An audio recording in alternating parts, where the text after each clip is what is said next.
but we gotta do this here together. Boss. It take a team Boss up. to achieve the dream. We pay the cost to be the boss. Invest without loss. Young Boss Media, your coverage get tossed. From lab stabs, videos too. Tapped in the movies, the who's a who. Shows, pros, just do it, Bo knows. Entrepreneurs, plan, see how it grows. Fly magazines, we flip the scene. Check out Ray James, he on the big screen. By invitation across the nation. Young Boss Monica, she know what she facing. The leader of the crew, she know what to do. Check her out the front if you wanna come through. Only if you got her master plan. Make it in the control room, holla at Stan. Bless the hairstyle, thank God we healthy. Bossed up media, we taking over Chelsea. Young Boss Media, who you need is us. Business community, what we feeding ya. Young Boss Media, who you need is us. Business community, what we feeding ya. Young Boss Media, who you need is us. Business community, what we feeding ya.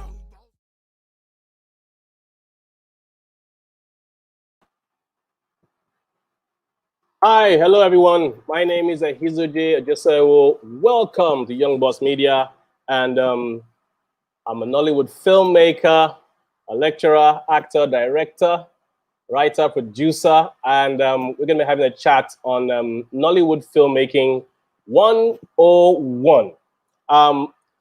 Stick with me for the next couple of minutes, and I will be expecting a lot of questions because Nollywood is this phenomena that has emerged in the entertainment sphere.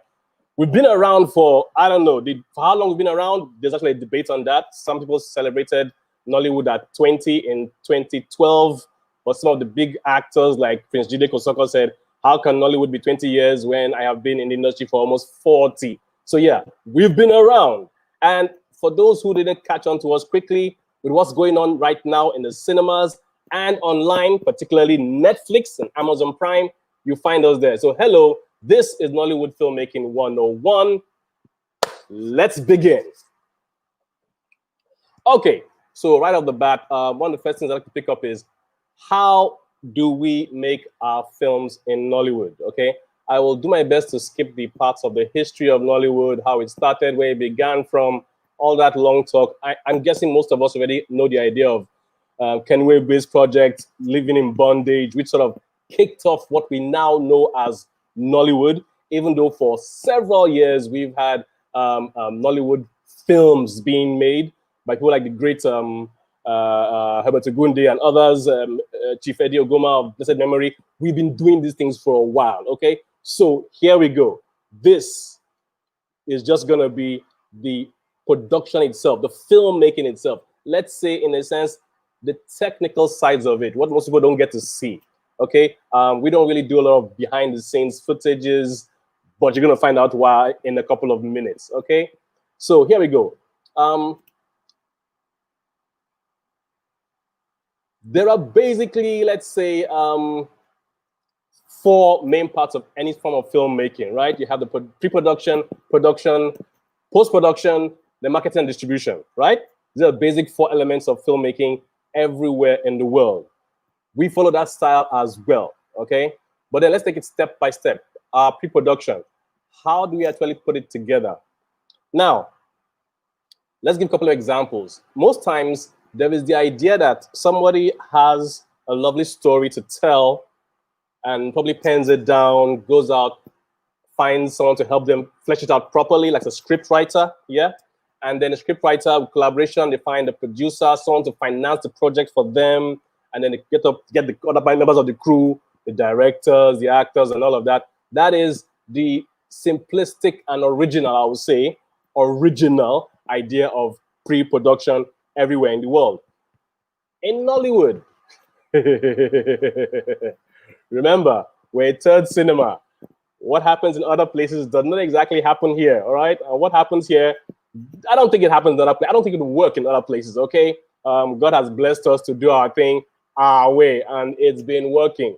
I don't care what anyone says. It's working for us. Our pre-production usually sounds something like this. I have money and I want to invest it in a movie. All right. So unlike other cases where somebody has an idea, a story, something they want to push forward, over here, filmmaking Nigeria is taken seriously. If I could use these two words, show business, Nollywood, we kind of focus on the business side of things more than any other part. We are really, really, really interested in the business, making money from movies, from TV, from music videos is actually, I think, one of the bases of Nollywood filmmaking. So our pre-production, you'll almost always start with the executive producer, the person who actually has the money. Let's give examples. Going back to living in bondage thing. Kenwegwe was a big marketer. Okay, he has a big shop in the Alaba International Market, and he had trailer loads of VHS cassettes that he wanted to sell. Okay, so for him to sell these things, he got some producers up from the NTA houses and other independent producers to create the film known as Living in Bondage for him, as a way of creating value for his VHS cassettes. Now, of course, this was several years ago, all right? But we still have these things happening till today. Someone has some money and wants to invest it in something lucrative enough to help them recoup some nice ROI, okay? This is where our pre-production almost always stems out. So when you find a lot of young hopefuls with a lovely idea running around, oh, I have an idea, I have an idea, I have an idea. There are tons of people that have ideas. You find them online on Facebook and forums everywhere. They have a lot of ideas, but it doesn't start until they find the financier. Almost every project you will find, until recently, almost every project you will find in Nollywood is self-financed. That's one of the most interesting things about Nollywood. We probably have one of the largest independent filmmaking industries in the world. Almost every project, whether it's the incy-bincy little project of, I don't know, $1,000 or the big ones of $2 to $3 million, they are nearly always self-financed. Worst case scenario, 2-3 guys come together, pool in their funds, and they make this thing happen, okay? After they get together with the funds, now we begin to talk about the story. What is the story gonna be about? So now we go and look for storyteller, someone who has, well, more often than not, someone who has made some pictures before, successful pictures actually, to come and collaborate with us, the financiers. So you see, like I said, Nollywood filmmaking is all about the money. We are very, very, very, very conscious about the money, okay? And like I pointed out earlier, because we're a third economy, it is very, very difficult and very risky for any one of us to put out cash, hard-earned cash from our day job or someplace, I don't know, raised funds from some uncle or inheritance, you know, from family, and just, you know, throw it out there like that, and it just vanishes. So you will find that with the financiers, even when they find someone to collaborate with, it's always someone who's been successful in what they've done before. Okay, so you find that those who are successful making films in Nollywood, they become prolific. They end up churning out movies constantly. All right. Now, the style of the story or the genre we want to create in Nollywood, I haven't noticed in my time here, and I've been here for like 20 years myself. I haven't noticed a case where we're genre biased. You know, we don't say, okay, this is the horror filmmaker, or the comedy filmmaker. What tends to happen is some guy or lady has made a film that was a hit, and we step up right next to that person, like, I want to make something like that. That's what I'm going to do next, you know. So let's just say someone made a rom-com. Okay, someone made a rom-com and it was a hit. Wedding Party. The next thing you'll notice is everybody making wedding party type films. It'll just happen. Okay, if somebody made a horror flick, for instance, Ojuju, all right, you just find that all over the place. Okay, if someone made a film about female armed robbers, this gangster tomboy team of armed robbers, Jimmy Bendel. It'll just show up in the market and everyone's making that film now. That's how we roll, okay? And the way we joke about it is that if crayfish is in season, then we're all gonna go out there, fish and hunt and sell crayfish. Okay, so whatever is in season at the time, that's what we're going to be doing. So we don't really have like a genre bias. Oh, this person is known for making horror films, making action films, this person for making romantic comedies. It's just basically what is a current film that's doing well in the market today. That genre, let's go, let's all do it. Okay, that's basically our style of pre-production. Guess what? It works.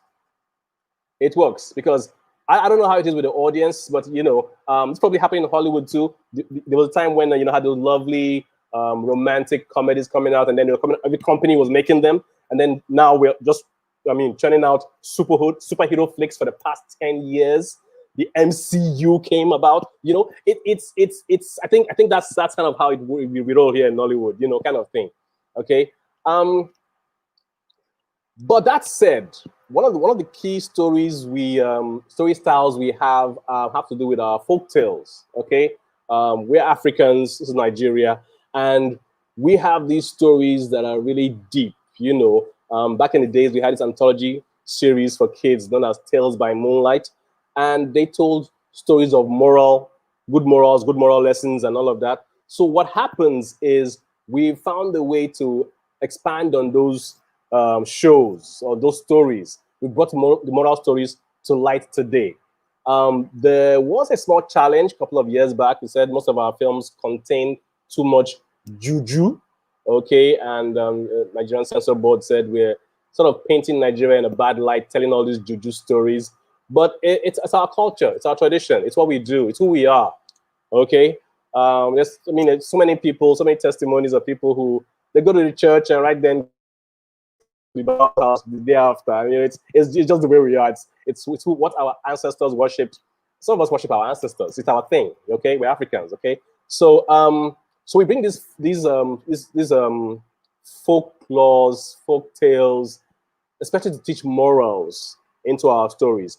You may just find them sneak their way into some rom-com or an action flick. Whatever thing we're doing, you can always get a flavor, a small taste of our folk tales, either in our proverbs. We are very rich in proverbs.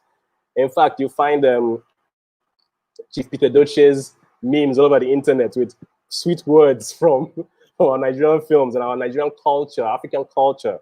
Yeah. So that's basically what our pre-production is like. It's a blend of the person bringing the money and then the ideas with the African folklores and all that put together, which we kick off. Okay. Putting a team together, I'm getting to the second stage now, which is production. Putting a team together is really not that difficult. It's really not that challenging. A couple of years back, someone in an article, I can't remember his name now, I had it in my head, it's gone now. He said, Nollywood is not an industry because all it is 3 lamps and a steady cam. Let me explain what that means. We don't have mega equipment. We don't have big trucks coming up with lights and cables and mighty sets and all of that. We just go to any location. Please understand what I mean, any location. I mean any. The height of guerrilla filmmaking. We'll show up at my auntie's house to shoot. You understand what I'm saying? We'll be at my auntie's house and we'll just arrange the chairs, arrange everything, arrange the curtains, arrange the bed, set up our 3 lamps with our steady cam, 90% of the time a DSLR camera, and we'll film our production. We do it for our TV shows, we do it for our TV dramas, TV series, even for our movies, okay? We don't have heavy, okay, watching the end credits for a Hollywood flick, and you're seeing like 400-500 names in the end credits. Wow, as in wow. Okay, for a Nollywood film, 20-30 people max, and we're done. Okay, 20 people, and probably 8 of them are related by blood. It's a family business. We're all there together. We're all in this together. You know what I'm saying? But we're very creative. Okay, we're very, very creative. We actually know how to handle this equipment. We handle them very well. I mean, I'm just saying this now, and some people might say I'm bashing Hollywood, but think of it. For those of us who've watched our shows, our programs, our movies, you can't tell that just about a crew of 10 people doing it, can you? All right. We have people doubling different roles. Okay, you have these scenarios where we have the one-person cine army. All right, the person who's doing the makeup is also doing the costumes and most likely doing the production design. The person who wrote the script is most likely going to be the director, and if you're not careful, cinematographer and as well as editor. And you see, we have a lot of people who've actually trained for this stuff. Personally, I'm a graduate of digital filmmaking from Middlesex in UK. And there are a lot of us like that. We've trained abroad, we've trained at home, we've actually gone for real training. But we don't just go for one course and say, oh, I'm going to study cinematography for the next 2 or 3 years and come back and make films. No, we do like a 6 months course in cinematography, another six months course in script writing, another 6 months course in visual effects. Combine all that together after 2 or 3 years and I'm making a Nollywood film. Okay, so we have people doubling roles, doubling, tripling roles, if you will. Okay, so our sets are really small. Now, this is 2020, and as of 2020, we use the up-to-date equipment. We have the Aricams, the Blackmagics, red of all different models are on our sets today. Okay, so we've stepped up from the DSLRs. Okay, we still use DSLRs, of course. We still use DSLRs, but we sort of stepped up. So if there's a piece of equipment that's out there right now, aside from the IMAX cameras, I think we're using everything. We have IMAX cinemas already here in Lagos, Nigeria. Yeah, so you get what I'm saying, you know? we're out there. We are top of our game, okay? But we keep it simple. And all these things, like I said earlier, is because we're a third economy. We're a third cinema. Finance, we don't have $100 million budgets for our films. Lord help me. We don't even have 100 million naira budget for our films. Give or take, there's some small productions that can be done with 500,000 naira. I'm guessing the equivalent for that, give or take, based on today's exchange rate, $1,000. Yeah, so with $1,000, we can actually finish a movie, a 2-hour flick with all the beats on point, with all the beats. Okay, you will be entertained. Okay, you will be entertained in 2 hours for just $1,000. Okay, and we have some other bigger productions. Okay, so bigger productions going up to $10,000. I think a couple of us have actually hit $1 million for a couple of films, like Half of a Yellow Sun, adaptation of Chimamanda Adichie's book, was shot by B. Bambele, I believe.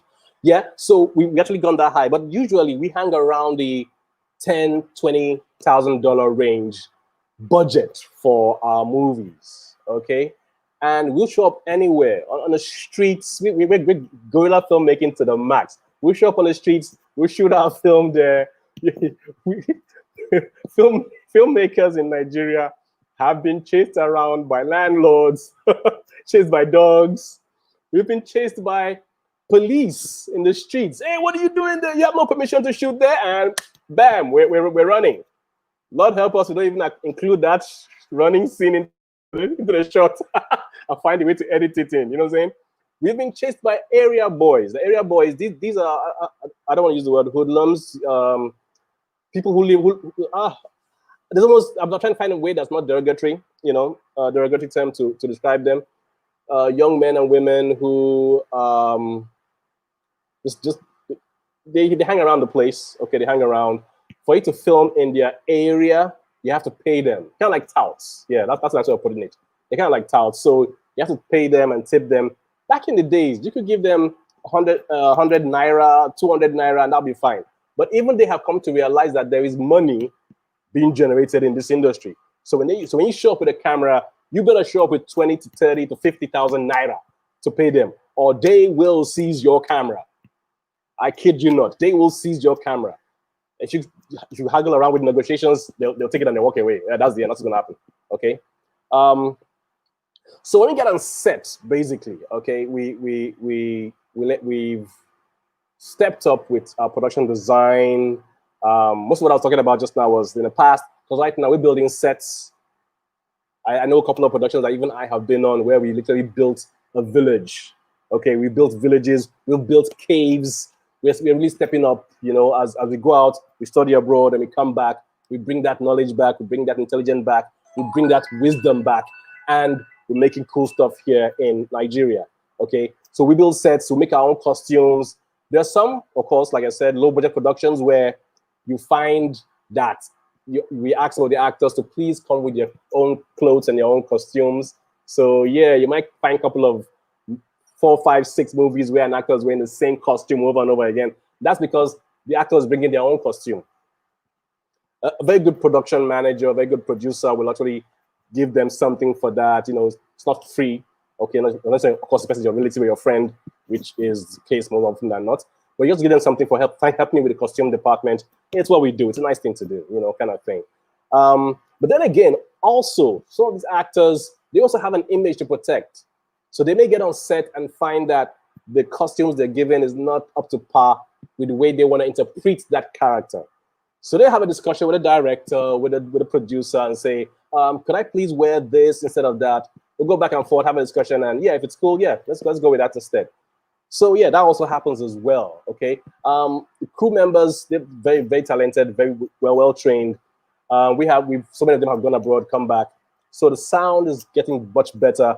I don't know if you can probably hear the din in the background or the power generator. That's used to be a major thing in Nigerian films because, oh well, it's not news to anyone. We don't have 24-hour power supply in this country. Yeah, it is what it is.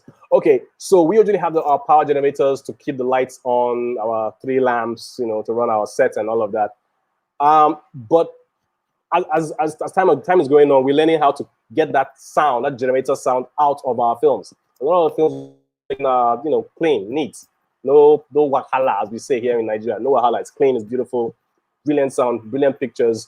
We started working with very, very, very talented sound people, the director of photography, people behind the camera. They're also very brilliant. When we're on set, okay, this has to do with duration, time, and schedule and being on set. We can make a film for as little as 4 days. Yeah, I kid you not. We'll get on set and we'll shoot Monday, Tuesday, Wednesday, Thursday, Friday, we're done. And we're out of there. Yeah, I'm serious. Okay, in less than a week, we're on set. Not the pre-production now, and certainly not the post-production. I mean the film in itself. Okay. And this comes from 2 things. One, we don't rehearse that much. A lot of actors that come on set have not seen the script until the moment they're about to film. Okay, they don't know what their character is doing. They don't know who is who or what, how. They don't know nothing. Okay, but every Nigerian you meet is a character actor. I'm not talking about the actors. No. I'm talking about every single Nigerian you meet is a born character actor. Okay, so you have right now, yeah, 7 people who have no idea what's going on. And you hand them these sheets of paper and say, okay, guys, this is what we're doing today. So you are married to her, but she's cheating on you with him, and this, that. They'll go through the lines very quickly and run through, okay, you got that, you have it, yes. Go.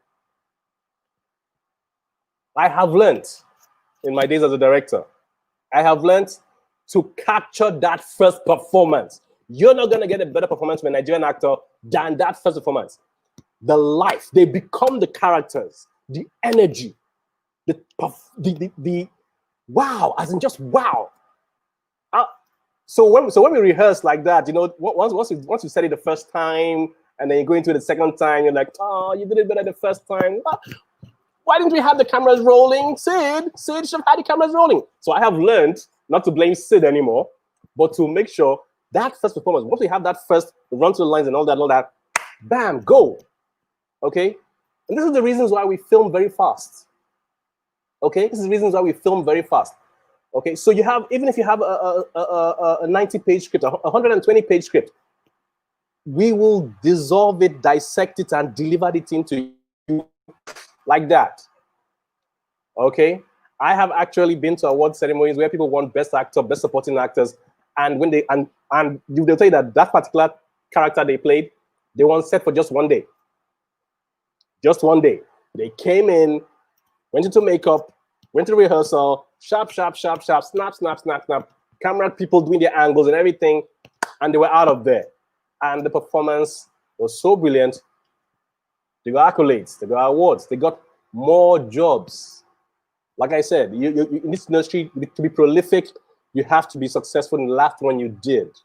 Okay, and that's how it happens.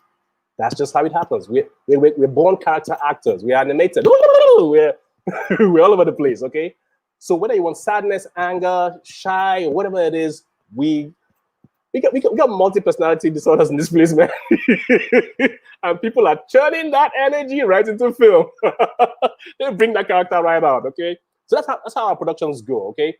So in 5 to 10 days, you're done with a major movie, okay? And even a major cinema movie even, okay? Now, our post-production. This is Nollywood, okay? This is Nollywood. And a lot of our productions are done in HD, okay? Done in HD, 1920 by 1080. That's the resolution side. We're done in HD. The laptops we have today can actually cut and edit a Nollywood film. So, for the post-production department, laptop is king.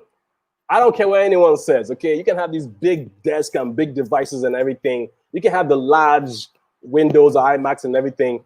Look, if you are coming to Nollywood and you know that it's Nollywood you are coming to, you had better bring a laptop to the set. Because if you're shooting in 5 days, by the 7th day, the editor has given you your first cut. I kid you not. It's right there on the laptop. Give them a laptop and a hard drive with enough data bytes and you're good. You're good, okay? So we cut fast, and I know it's something that, how do you say? We get better each time we do it, okay? With repetition comes excellence, perfection, right? So because this moving from one set to another very fast and you have a nice, powerful laptop, you find that our post-production is going very fast. And whatever advice or tips they got on the last set, on the last director, they bring it on this new set. And they're cutting very fast, doing things very fast. Director, sir, how is it? Producer, man, what do you think about this? And everything's moving very, very fast. Of course, now we've stepped up, okay? With bigger cameras, like the Red, like the Blackmagic 4K, 6K, like the Aricam, okay? Now the laptops won't take all of that. So yeah, we're moving up to IMAX, moving up to big Da Vinci desks, you know, especially for post-production with color grading and sound mix and all of that. So we also stepped up with all of that. But basically, if you go down to the hearts of Nollywood in Asaba or in Enugu or a lot of parts of Surulere in Nigeria, Ibadan, even in Kano, the laptop is king, okay? Laptop is king. Which is why you also find that if you check online and everything, that we are the third highest in the world in terms of the quantity of films we churn out. And this is one of the reasons why. We're really fast. We're really fast. We're really fast, okay? So yeah. What else do we have here? Marketing and distribution, okay? When Nollywood started out in the early days, and I mean the real early days, the seeds of Nollywood, all the films we made were shot on celluloid and they were going to cinemas, okay? Most of the big boys and the elders who started this industry all shot on celluloid. Moving into the tape technology days, the VHS, Super VHS, U-Matic, Betacam, and all of that, that was when we really, really got into the thing. Because in the days of celluloid, we weren't making a lot of films, okay? I mean, there were times where in some of the years, you probably just have like 2 pictures only that entire year. But with the advent of, or rather with the arrival of Living in Bondage and the success of that film on tape, on cassette, VHS cassette, Nollywood filmmakers have been distributing their films everywhere, VHS cassettes. As the years rolled on, as technology advanced, we moved into DVD, VCDs first. The VCD market, the VCD market was so popular for many years, and the DVD market. Okay, now I digress. Right now, a lot of people are streaming online. You got Netflix, you got Hulu, you got Amazon, you got YouTube. Hello. It may surprise you to find out that the DVD market is still thriving well in Nigeria. Oh yeah, a lot of pictures are being released, even today, on DVD, okay? So that media has not gone anywhere yet. It's still very much with us. I just want to put this out there and probably say there's some company somewhere out there who's making DVDs just for us. I don't really don't know who else using this stuff. Excuse me. But yeah, we're still using that very, very much in this country, okay? Especially the elderly ones who started with it, you know, people in their 60s, in their 70s, who love these stars, who, I want to see that film with Genevieve. Genevieve, just when I see that girl, my body does me. He wants to watch her on DVD. He wants to hold the medium in his hand, okay? This part of the audience, they don't believe in sitting in cinema halls and everybody's staring at it. No, it's a personal thing. It's a very, very personal. I want to watch it. It's my thing, my film, my movie, mine. You know what I'm saying? It's personal. This has actually helped the growth of Nollywood. Okay? Because people have taken to us. They've accepted us as their own. Please understand this, as their own. So a movie comes from Hong Kong, comes from Bollywood, comes from Germany, England, from Hollywood. That's fine. That one is movie. But this one is home video. It's our home. It's ours.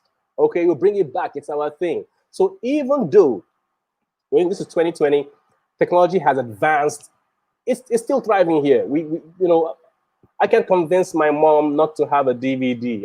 I had to make copies of DVDs of every film I make so that my people will watch it. I still have distributors for DVDs, okay? And it's a big deal here, all right? But yes, we've stepped up. A lot of the Nollywood films today, there's a big challenge about raising funds, all right? But I think our bigger challenge is in selling them, okay? Getting the ROI. And with more producers showing up every single day, it's even getting more difficult, you know? I mean, take for instance, I was having someone put out a post just a few days back because one of the TV channels here was asking anyone who has comedy content to please send them in. And he said, Ehizojie, your filmmaker, these are your people, help me send out information to people, excuse me. Let me send out information to your people to bring in their films. And I just put a post right there on, on Twitter, WhatsApp, and everything. Lord have mercy, my phone has been ringing off the hook. Producers with content coming in like, pa, pa, pa, pa, pa, pa, pa, pa. And I'm like, wow. In fact, my friend at the channel called me and was like, dude, your guys have been ringing and they all have content and they all have beautiful content. What's happening? We're all raising funds, self-financing these projects, making this beautiful content, and we're looking for where to distribute it. Okay? Now, most of the places we've turned to are, of course, the DVD market is still thriving, but it's not as big, it's not as much. The finance that comes back in is not as much. And the key problem for that, the key challenge with that is piracy. Okay? DVDs are the easiest medium to pirate. I say that tongue in cheek because, of course, once you're online, all kinds of things happen. All right? But then again, yes. So the ROI on that is not as much. Okay, so we turn to TV channels and cable channels. Okay, in Nigeria, the cable channels have been wonderful. I'm set up from the bottom of my heart. I've worked with them a couple of times, and they've actually been supporting Nollywood filmmaking. I think one of the biggest of these is DSTV's African Magic. Big ups to them. They've really supported Nigerian filmmakers to the max. Okay. Most of the content that's made right now is basically just, it's like the first stop. Let's quickly take it to Africa Magic, okay? Rock TV, Yoroko TV, is also one of our major points of distribution. They also help us. I say the word help, well, I shouldn't really use that. They acquire our content, all right? They can acquire our content and they help us distribute these films.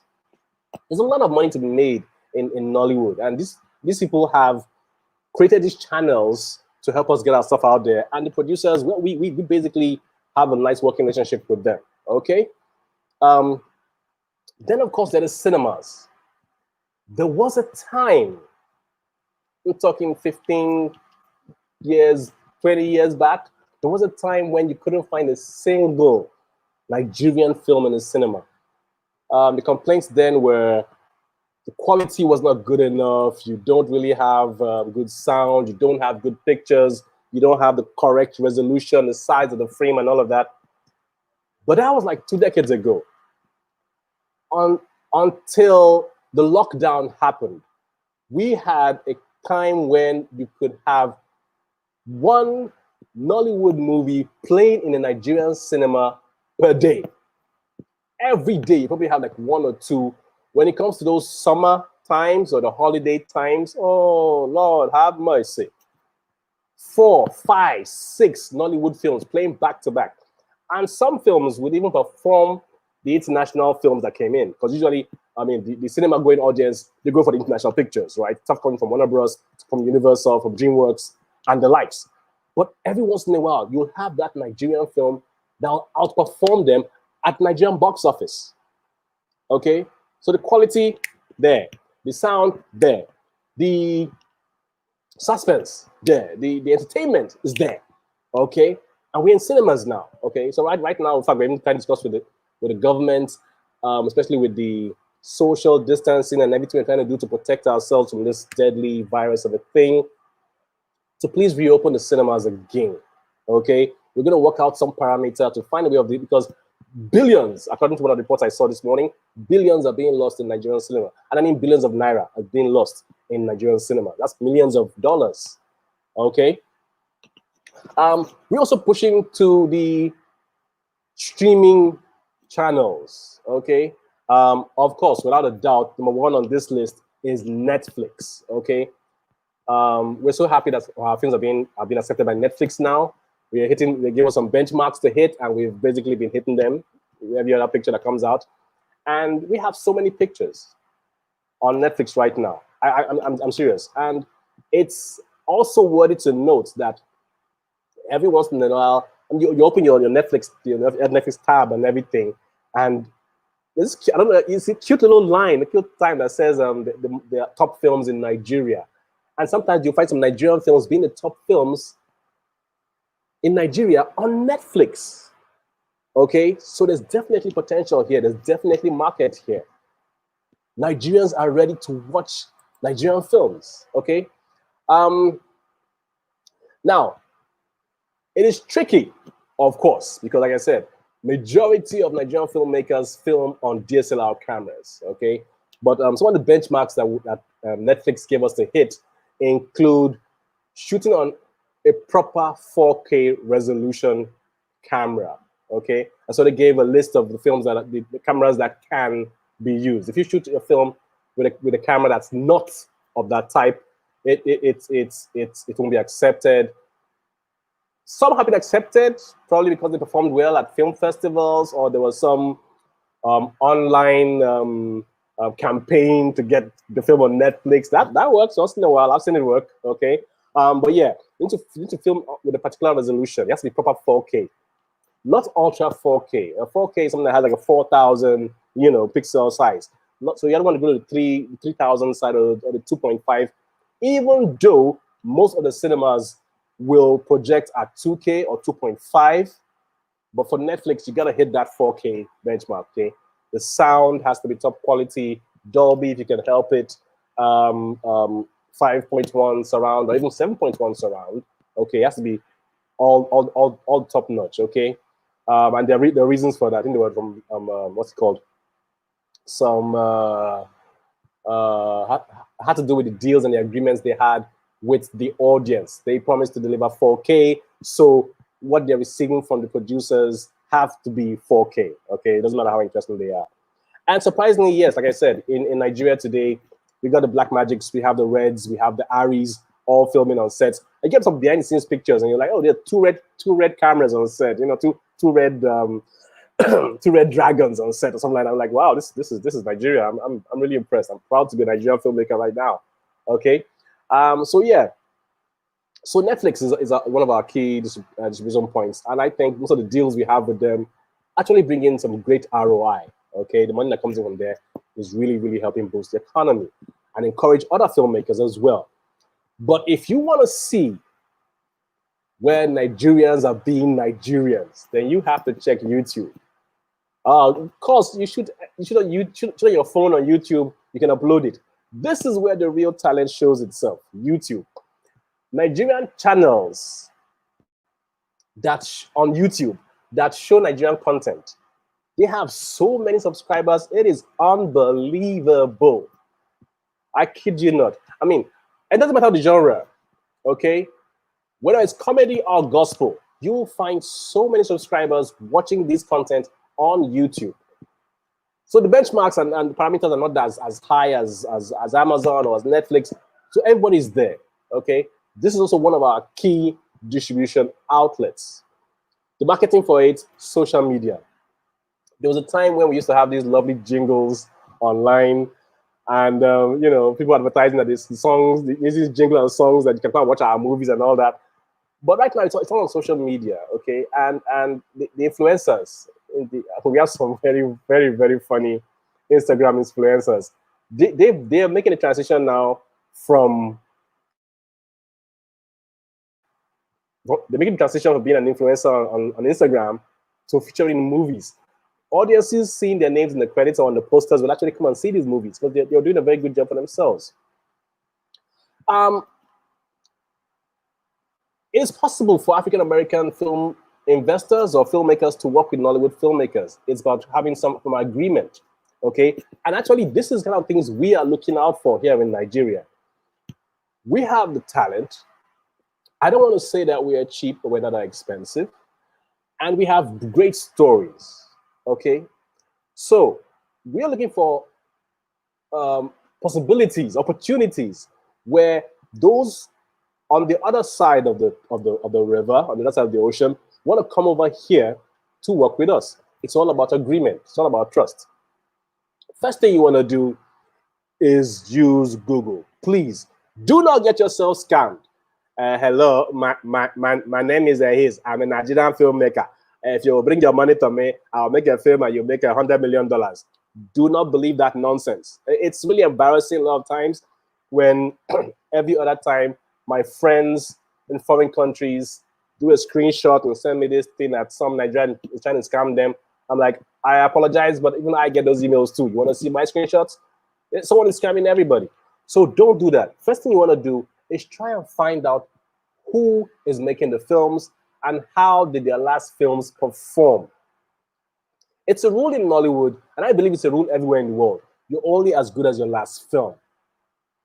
Is the person involved in any scandals? Is the person involved in any troubles? Is the person, I don't know. You can find all this stuff online. Just using Google, simple questions. You know, usually when someone is in trouble, they take their profile off. They shut down their accounts and all that. That is the pointer. You know, as in stay away from this person, because you could find yourself in hot water just trying to invest in someone you don't know. Okay. So you have these deals. Get the lawyers involved. Entertainment lawyers are coming up in Nigeria and they're doing very good job for us here. Get your lawyers involved. Get your team down. Sit down, cup of tea, whatever. Let's talk. Okay, this is the finance we're bringing. You guys, we're bringing technical support. We're bringing the locations. We're bringing the production design. We have some very beautiful locations here in Nigeria. Beautiful expanse and stuff. You can bring some talent as well. Get some, bring Halle Berry. Bring Samuel L. Jackson. Bring someone to work with us, all right? And also many Nigerians who really want to work with John Boyega right now. He's one of us. Bring him over, okay? So yeah, it's very easy to do this collaboration. And of course, once we have these agreements, it'll almost be easier because now we have support from across the river. It'll be easier for us to even do more than we're doing right now. You may have heard of the Ikorodu boys, who seem to be matching scene for scene any very interesting film or the trailer that comes out, okay? And you see how cool they are and the things they don't even have. Special thanks to Netflix, who gave them more equipment and bigger stuff to work with. But that's what we're talking about. We can do it. All you have to do is go on Netflix, go on Amazon, go on Facebook, go on Google, see who's there. All right? Call us. I'm here. I can point you in the right direction. Okay? I'm always here to help. I'm a teacher, I'm a lecturer, I'm a consultant. That's basically what I do. Okay? So come out here and work with us. We want that. Okay? Okay, so very quickly,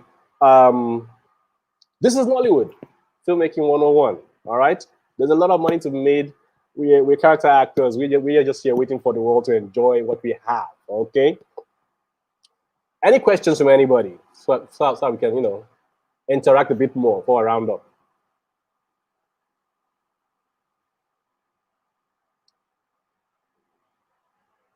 Hi, Nina. Hi, how you doing? How are you? That's Nina, my sister-in-law. Oh, Janet. Hi, how you doing? Thank you. Thank you so much. Hey, Lawal. Hi, how you doing? Nah, my people, they y'all. Hey, Osas, Bazman. Okay. Aren't actors supposed to study their characters? They are. That is the traditional way. But Baz, like I said, Nigerians, every single one you meet a character. Baz, I met you, we've talked. Even you said you act. You don't act, but you act. You understand? That's exactly how we are. So we've sort of absorbed this whole thing. You know how Nigeria is. We've absorbed it. I've seen a widow, a man who's lost his wife in pain. I've seen him do that. When I'm describing that scenario to my people at home, I become him. We all do that. The fights that broke out at the ATM point, when we get home, we basically physically perform to explain what has happened. So when we go on set as Nollywood actors and performers, that's exactly what happens again. I went to the script, okay, oh, this guy's a bus conductor. Come on, I know how a bus conductor acts. I had one shouting in my ear that the money I gave him was not good the other day. So when I get on set, we already know what to do. We already know what to do. You understand? Hello, brother. Hey, my Highlander brother. So yeah, so that's how it goes. That said, when we're casting characters, we also know that in the last couple of films you performed, I'm talking about typecasting now. I noticed that you played this scene very well. So you may find some actors always crying. That is the most popular one, because she cries very well. Okay, she cries very well. So you'll find us. That's what the person is good at. And that's what we do. Okay. So yeah, this has been Nollywood Filmmaking 101 on Young Boss Media. My name is Ehizojie Ojesebholo. I'm a Nollywood filmmaker. It's been fun having you guys. I hope to hear from you guys offline. Stick with Young Boss Media right here. More great content coming up.